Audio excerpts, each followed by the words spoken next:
What is going on, everyone? We are back with a review of Season 1, Episode 23, A World of Difference.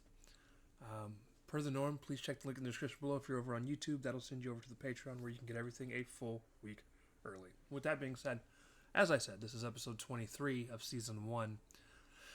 This is directed by Ted Post, written by Richard Matheson, and then Van Cleve appears to be the person that has done the music for this, composed the music for this.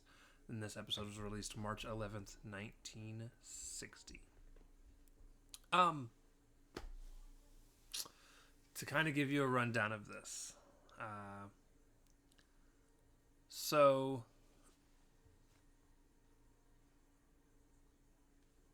the main character walks into his office after talking. Well, he starts off talking to his receptionist, and she's basically talking about how his daughter Tina has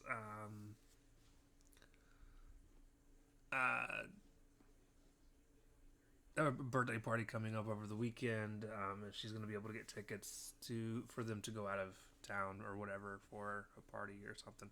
I don't remember the exact details on what the tickets were for, other than I know they were supposed to be going on vacation. He walks into his office, closes his paper doors, which I already thought was weird for an American office.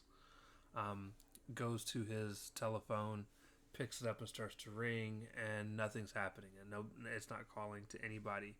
Confused, he hangs the phone up and then looks up, and all of a sudden he's on a movie set, and everything around him, you've got like the director and everybody sitting there staring at him, and he's extremely confused, and everybody's telling him that he needs to try to do the take again, and this time be more convincing, and he has no clue who anyone is, and he's like, no, that's not who I am. I am this character,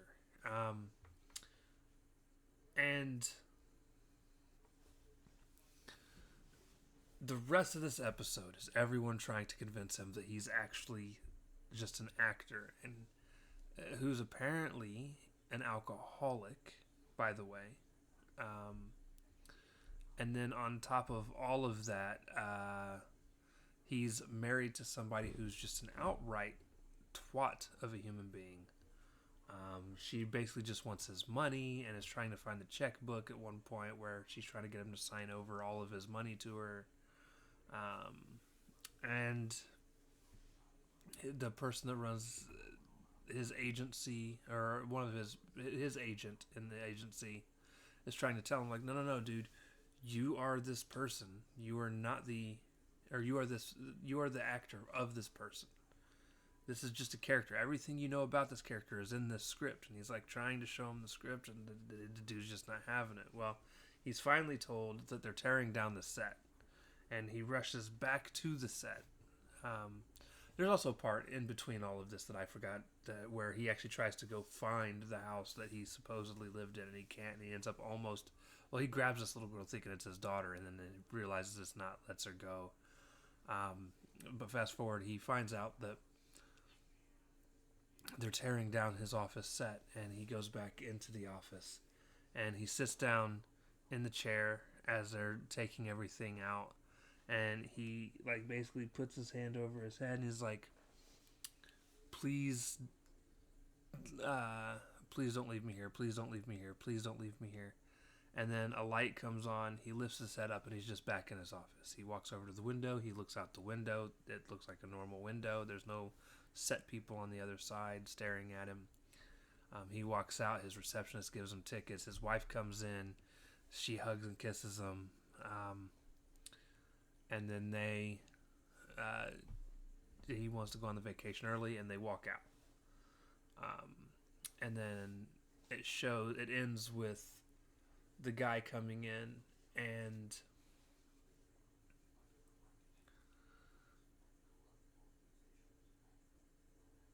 the guy that was like his agent from earlier comes in and is looking for him and can't find him anywhere, but finds an extra copy.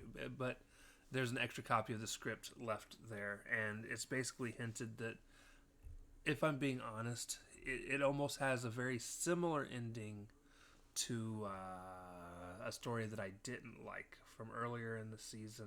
Well, I didn't hate it, but it wasn't the 16 millimeter Shrine, where she goes into her films and becomes one with the film. He almost does the same thing, where he goes into the script and becomes this character and goes on vacation, and that's basically the end of that. But I feel like it works better here where it didn't work there, because in that one, she was the actor who knew that she was getting older but didn't want to admit that she was getting older. So she wanted to live forever in her movies, so she went into her movies. This guy didn't know who he was. He thought he was the character and just wanted to live out the life as that character, and goes on to do so. Very much reminds me a lot also of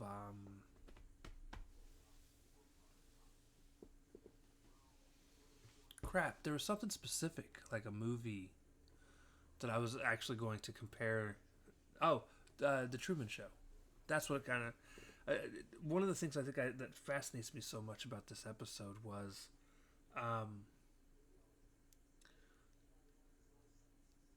it's almost in an opposite way. Where like the Truman Show, I always thought it would be really interesting to be living your whole life thinking everything is as it is, just to start having some weird things happen, and you find out all of a sudden that, oh no, you're just the star of a TV show. You had no clue you were the star of a TV show.